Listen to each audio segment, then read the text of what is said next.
लेकिन जब राज्य में पहुंचे हैं तो राज्य में भी समर्थन किया। 2005 के बाद जो परिवर्तन आया, तो 1996 में नीतीश कुमार बीजेपी के साथ आते, 1996 में, जी है ना। 95 से पहले अलग हो गए। 1995 में समता पार्टी लड़ती है, बिल्कुल 5 या 6 सीट पर सिमट जाती है। जी जॉर्ज फर्नांडिस साहब और ये लोग, ललन बाबू जो अभी हैं, नीतीश जी जी बाबू, जी जॉर्ज साहब एक साथ जाते हैं। जी और जॉर्ज साहब ही नीतीश जी को आडवाणी जी के यहाँ भेजते हैं, बिल्कुल क्योंकि लालू जी को डाउन करने के लिए या उनके सामने खड़ा होने के लिए लगा कि समता पार्टी उतनी ताकतवर नहीं बन पाएगी। जी तो 95 का सीट देखिए कि समता पार्टी को बिहार चुनाव में कितना सीट आया है, जी 5 या 6 सीट आया है मात्र। तो एक शिफ्ट भी था। जो समाजवादी आदमी है, जो समाजवादी पार्टी है, वो राइटिस्ट पार्टी के साथ पहली बार जाके मिलती है। और बीजेपी भी ज्यादा इसीलिए झुकी कि बीजेपी को जो लोग अछूत बना के बाहर किए हुए थे, भारत में समता पार्टी पहली पार्टी है जो मतलब लेफ्ट ऑफ द सेंटर से राइट ऑफ द सेंटर जाके बीजेपी को एक्सेप्टेबल पार्टी बनाती है। जी आज जो एनडीए बना है उसका पहला ईंट समता पार्टी है। जॉर्ज जी फर्नांडिस जैसे समाजवादी नेता जी जब राइटिस्ट कहे जाने वाले पार्टी के साथ गठबंधन करते हैं, तो at that particular time BJP के लिए देश स्तर पर अपने को एक नए इमेज में लाने का एक बहुत बड़ा मौका था।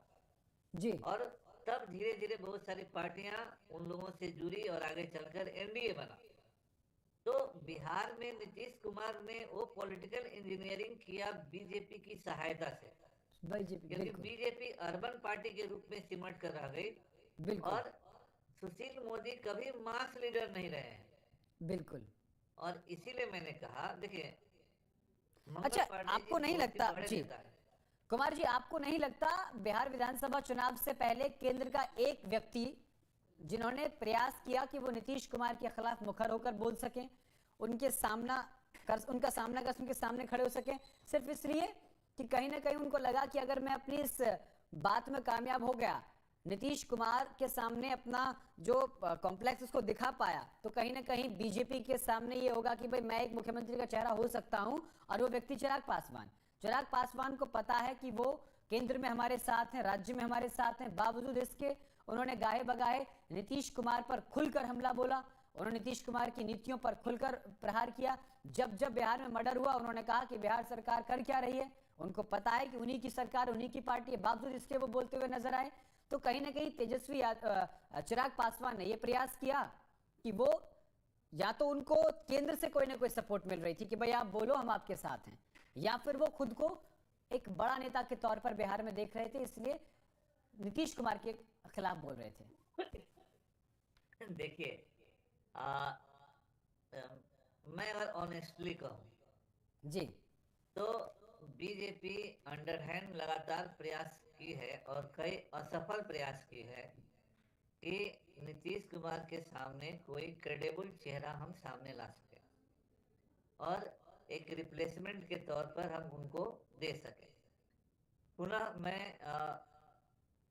एलजेपी के लोगों से माफी चाहते हुए कहूंगा कि चिराग पासवान वो मौका नहीं भुना सकते हैं। चिराग पासवान का हृदय बड़ा नहीं है। चिराग पासवान परिवार तक ही सीमित है। और उन्होंने टिकट कैसे लोगों को दिया है जी जब आप केवल एमपी का टिकट देख लेंगे, और पहले से भी यही किया इन्होंने, जो आदमी